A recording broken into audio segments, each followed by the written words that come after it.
ಸನ್ಮಾನ್ಯ ಶ್ರೀ ಎಸ್ ಜಿಯಾವುಲ್ಲಾ ಇವರಿಗೆ ನಮ್ಮ ಅಭಿನಂದನಾ ಕಾರ್ಯಕ್ರಮ.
ಇಲಾಖೆಗೆ ಜಾಯ್ನ್ ಆಗೋ ಮುಂಚೆ ಸಹಕಾರ ಇಲಾಖೆ ಇಷ್ಟೊಂದು ಆಳ ಇದೆ, ಇಷ್ಟೊಂದು ವಿಶಾಲ ಆಗಿದೆ ಅಂತ ನನಗೂ ಗೊತ್ತಿರಲಿಲ್ಲ.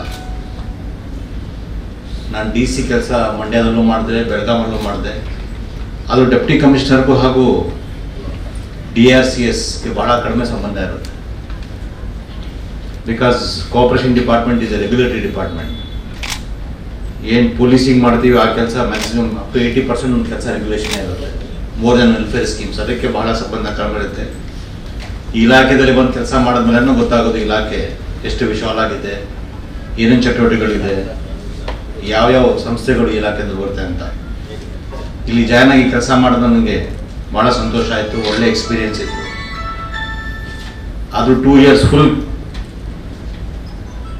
ಟೈಮ್ ಜಾಬ್ ಮಾಡೋಕ್ಕಾಗಿಲ್ಲ, ಯಾಕಂದರೆ ಕೋವಿಡ್ ಇತ್ತು. ಫಸ್ಟ್ ವೇನಲ್ಲೂ ನಾನೇ ಇದ್ದೆ, ಸೆಕೆಂಡ್ ವೇನಲ್ಲೂ ನಾನೇ ಇದ್ದೆ, ಥರ್ಡ್ ವೇನಲ್ಲೂ ನಾನೇ ಇದ್ದೆ. ಸೊ ಕೋವಿಡಲ್ಲಿ ಬಹಳ ಸಮಯ ನಾವು ಕಳೆದುಬಿಟ್ವಿ. ಈವನ್ ಅದರ್ವೈಸ್ ಈ ಇಲಾಖೆಯಲ್ಲಿ ಏನು ನಾವು ರೈತರಿಗೆ ಹೆಲ್ಪ್ ಮಾಡ್ತೀವಿ, ಏನು ಬಡವರಿಗೆ ಲೋನ್ಗಳು ಕೊಡ್ತೀವಿ, ಭಾಳ ಇಂಪಾರ್ಟೆಂಟ್ ರೋಲ್ ನಿಭಾಯಿಸುತ್ತೆ ನಮ್ಮ ಸೋಷಿಯಲ್ ಆಕ್ಟಿವಿಟಿಯಲ್ಲಿ.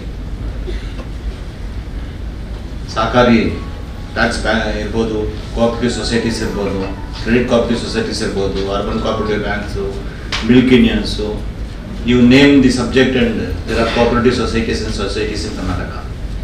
And ಭಾಳ ಒಳ್ಳೆ ಕೆಲಸನೂ ಮಾಡ್ತಾ ಇದೆ. 100ರಲ್ಲಿ 96% ಚೆನ್ನಾಗಿ ಕೆಲಸ ಮಾಡಿ 4% ತೊಂದರೆ ಇದ್ದರೆ ಎಲ್ಲ ಕಡೆ ಹೈಲೈಟ್ ಆಗೋದು 4% ಮಾತ್ರ, 96% ಯಾರೂ ಹೈಲೈಟ್ ಮಾಡಲ್ಲ. DCC ಬ್ಯಾಂಕ್ಗಳಲ್ಲೂ ಕೂಡ 21 DCC ಬ್ಯಾಂಕಲ್ಲಿ Mangalore DCC bank is doing very well. ನನಗೆ ಭಾಳ ಸಂತೋಷ ಆಗುತ್ತೆ. ಆಮೇಲೆ ಮ್ಯಾಂಗ್ಳೂರು ಮತ್ತು ಉಡುಪಿ ಜಿಲ್ಲೆಯಲ್ಲಿ ಇವನ್ ಟ್ಯಾಕ್ಸ್ಗಳು ಭಾಳ ಚೆನ್ನಾಗಿ ಕೆಲಸ ಮಾಡ್ತಾ ಇದ್ದಾರೆ. ನಾನು ಎಕ್ಸಾಂಪಲ್ ಕೊಡ್ತೀನಿ. ಎಲ್ಲ ಕಡೆ ನಾನು ಬೇರೆ ಜಿಲ್ಲೆಯ ಅಧ್ಯಕ್ಷರೆಲ್ಲ ಬಂದರೆ DCC ಬ್ಯಾಂಕ್ ಅಧ್ಯಕ್ಷರು ನಾನು ಹೇಳ್ತೀನಿ ಅವ್ರಿಗೆ, ನೀವು ಹೋಗಿ ಮ್ಯಾಂಗ್ಳೂರು ಉಡುಪಿ ನೋಡ್ಕೊಂಬನ್ನಿ. ನಾನು ಬಜ್ಪೆ ಪ್ಯಾಕ್ಸ್ ನೋಡ್ಕೊಂಬಂದಿದ್ದೀನಿ, ಭಾಳ ಚೆನ್ನಾಗಿದೆ. ಅದೇ ಥರ ಲಾಸ್ಟ್ ಟೈಮ್ ವಿಸಿಟ್ನಲ್ಲಿ ನಾನು 2-3 ಪ್ಯಾಕ್ಸಸ್ ನೋಡಿದೆ. TAPSMSಗಳು ಕೂಡ ನೋಡಿದೆ ನಾನು. ಇಲ್ಲಿ ಇರೋ ಸಿಸ್ಟಮು, ಇಲ್ಲಿ ರೈತರ ಸಾಲ ತಗೊಂಡ್ರೆ ವಾಪಸ್ ಕೊಡಬೇಕಂತ ಒಂದು ಪ್ರವೃತ್ತಿ ಇದೆ, ಎಲ್ಲ ಕಡೆದಿಲ್ಲ. ಯಾವುದೇ ಬ್ಯಾಂಕ್ ನಡಿಬೇಕಂದ್ರೆ, ಯಾವುದೇ ಸಂಸ್ಥೆ ನಡಿಬೇಕಂದ್ರೆ ಸಾಲ ಕೊಟ್ಟ ಮೇಲೆ ಸಾಲ ತಗೊಂಡವ್ರು ವಾಪಸ್ ಕೊಡ್ಬೇಕಂತ ಇದ್ರೆ ಮಾತ್ರ ಅದು ಸಂಸ್ಥೆ ಚೆನ್ನಾಗಿ ನಡೆಯೋದಿಲ್ಲ, ಅಂದ್ರೆ ನಡೆಯಲ್ಲ. ನಾನು ಎಲ್ಲ ಮೀಟಿಂಗ್ಸಲ್ಲೂ ಹೇಳ್ತೀನಿ, ಆಫೀಸರ್ಸ್ ಬರ್ತಾರೆ ಹೋಗ್ತಾರೆ, ಸಿಸ್ಟಮ್ ಉಳಿಬೇಕು. ಅದೇ ಪ್ರಕಾರ ನಿಮ್ಮ ಪ್ಯಾಕ್ಸ್ ಇರಲಿ, DCC ಬ್ಯಾಂಕ್ ಇರಲಿ, ಎನಿ ಅದರ್ ಕೋಆಪರೇಟಿವ್ ಸೊಸೈಟಿ ಇರಲಿ, ನೀವು ಒಂದ್ಸಲ ಅದೇ ಇಟ್ಕೊಳ್ಬೇಕು. ನಾವು ಇರ್ತೀವೋ ಹೋಗ್ತೀವೋ, ಸಂಸ್ಥೆ ಉಳಿಬೇಕು. ಭಾಳ ಸಂಸ್ಥೆಗಳು ನಿಮ್ಮಲ್ಲಿ 100 ವರ್ಷ ಆಗಿದೆ. ಆ ಸಂಸ್ಥೆ ಸ್ಟಾರ್ಟ್ ಮಾಡೋದು ಇಲ್ಲೇ ಇಲ್ಲ ಜಗತ್ತಲ್ಲಿ, ಆದರೂ ಸಂಸ್ಥೆ ಚೆನ್ನಾಗಿ ನಡೀತಾ ಇದೆ. ಆ ಥರ ಯಾವತ್ತೂ ಅಷ್ಟೇ ನಿಮ್ಮ ಮನಸ್ಸಲ್ಲಿ ಏನಿರಬೇಕಂದ್ರೆ ಸಂಸ್ಥೆ ಉಳಿಸ್ಬೇಕು, ಸಂಸ್ಥೆ ನಡಿಬೇಕು. ಸಂಸ್ಥೆ ಚೆನ್ನಾಗಿದ್ರೆ ನಾವು ಚೆನ್ನಾಗಿರ್ತೀವಿ. ಶಾರ್ಟ್ ಟೈಮ್ ಬೆನಿಫಿಟ್ಗೆ ನಾವು ಸಂಸ್ಥೆಗೆ ತೊಂದರೆ ಕೊಟ್ಟರೆ ಸಂಸ್ಥೆನೇ ಮುಗೋಗುತ್ತೆ. ಒಂದು ಸಂಸ್ಥೆ ಎಸ್ಟಾಬ್ಲಿಷ್ ಮಾಡೋದು ಬಹಳ ಕಷ್ಟ. ಕಂಟಿನ್ಯೂ ಮಾಡ್ಕೊಂಡು ಹೋಗೋದು, ಅದನ್ನು ಉಳಿಸೋದು, ದಟ್ ಈಸ್ ವೆರಿ ಇಂಪಾರ್ಟೆಂಟ್. ಒಂದು ವಿಶಿಷ್ಟವಾದಂಥ ಸಮಾರಂಭ ಇವತ್ತು ನಮ್ಮಲ್ಲಿ ನಡೀತಾ ಇದೆ.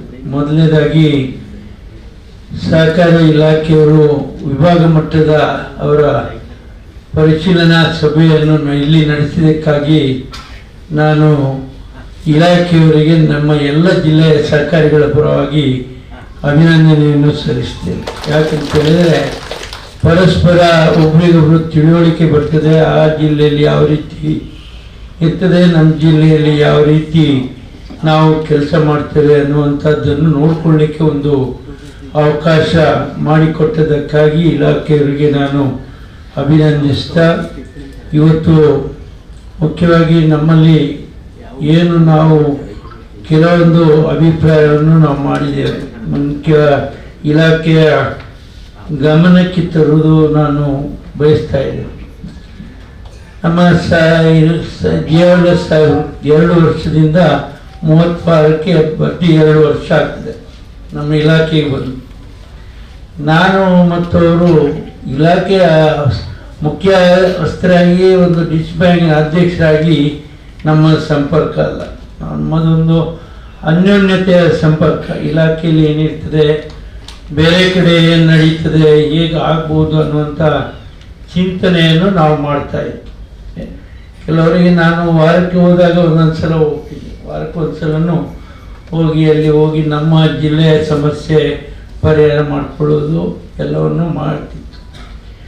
ಅವರು ಒಂದು ಮಾತು ಹೇಳಿದರು, ಬೇರೆ ಬೇರೆ ಇಲಾಖೆಯಲ್ಲೂ ಅವರು ಕೆಲಸ ಮಾಡಿದ್ದಾರೆ, ಮುಖ್ಯಮಂತ್ರಿಗಳ ಜೊತೆ ಕೆಲಸ ಮಾಡಿದ್ದಾರೆ, ಜಿಲ್ಲಾಧಿಕಾರಿಯಾಗಿ, ಸ್ಮಾರ್ಟ್ ಸಿಟಿ CO ಆಗಿ, ಎಲ್ಲ ಕೈಗಾರಿಕೆ ಇಲಾಖೆಯಲ್ಲಿ ಎಲ್ಲ ಕಡೆ ಕೆಲಸ ಮಾಡಿದ್ದಾರೆ.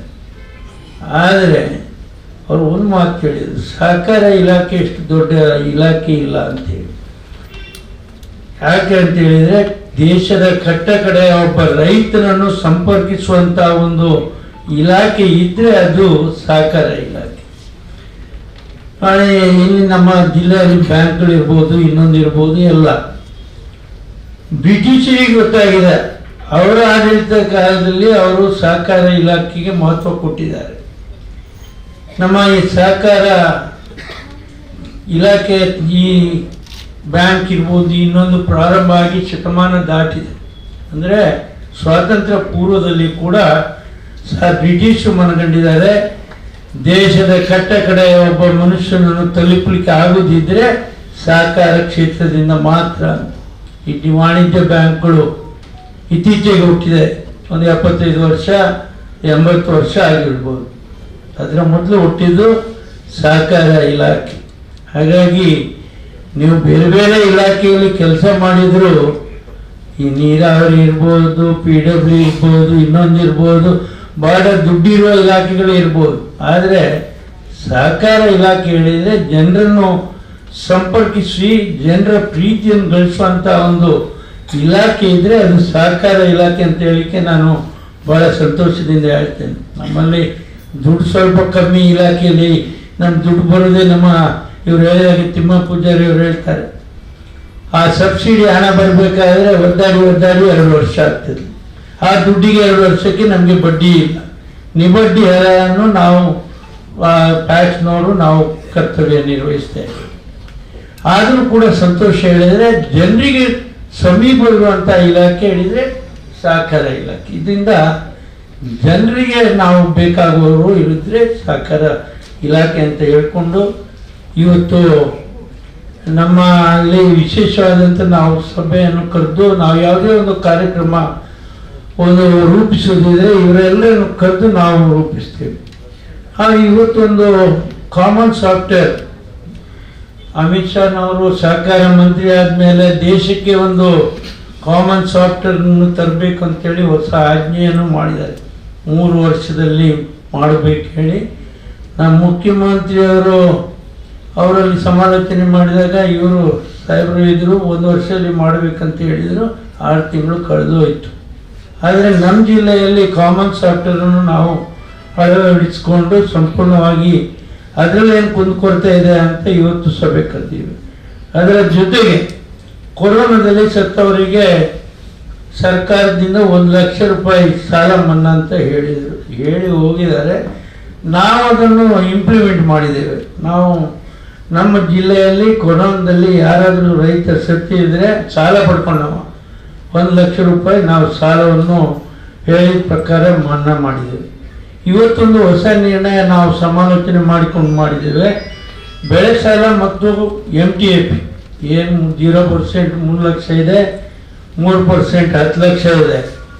ಅದನ್ನು ಸಾಲ ಪಡೆದವನಿಗೆ ನಾವು ಒಂದು ನಾವೇ ವಿಮೆಯನ್ನು ಅಳವಡಿಸ್ಕೊಂಡು ಯಾರಾದರೂ ಮೃತಪಟ್ಟಿದ್ರೆ ಸಾಲ ಪಡ್ಕೊಂಡವ ಅವನಿಗೆ ಆ ವಿಮೆಯಿಂದ ನಮ್ಮ ಸಂಸ್ಥೆಗೆ ಹಣ ಬರುವ ರೀತಿಯಲ್ಲಿ ಮಾಡಿಕೊಂಡು ಅವನ ಮೃತಪಟ್ಟವನ ಮನೆಯವರಿಗೆ ಯಾವುದೇ ತೊಂದರೆ ಆಗಬಾರ್ದು ಅನ್ನುವಂಥ ನಿರ್ಣಯವನ್ನು ಮಾಡುವಂಥ ಕೆಲಸವನ್ನು ಇವತ್ತು ಮಾಡಿದ್ದೇವೆ. ಅಂದರೆ ಅವ ಮೃತಪಟ್ಟಾಗ ಮನೆಯವರಿಗೆ ಅವ್ರ ಸಾಲ ಬಾಕಿ ಇಟ್ಟು ಸತ್ತಿದ್ದಾನೆ ಅಂತ ಮಕ್ಕಳು ಬೈಬಾರ್ದು, ಅವ್ರು ಸತ್ತೋದ್ರೆ ನಮ್ಗೆ ಸಾಲ ಮಾಡಿ ಬಿಟ್ಟು ಹೋದ ಅಂತ ಹೇಳ್ಬಾರ್ದು ಅನ್ನುವಂಥ ದೃಷ್ಟಿಕೋನದಿಂದ ಅದನ್ನೊಂದು ವಿಮೆ ಪ್ರಕಾರ ಮಾಡಲಿಕ್ಕೆ ಅಳವಡಿಸಬೇಕು ಅಂತ ಹೊಸ ಚಿಂತನೆಯನ್ನು ಮಾಡಿದ್ದೇವೆ.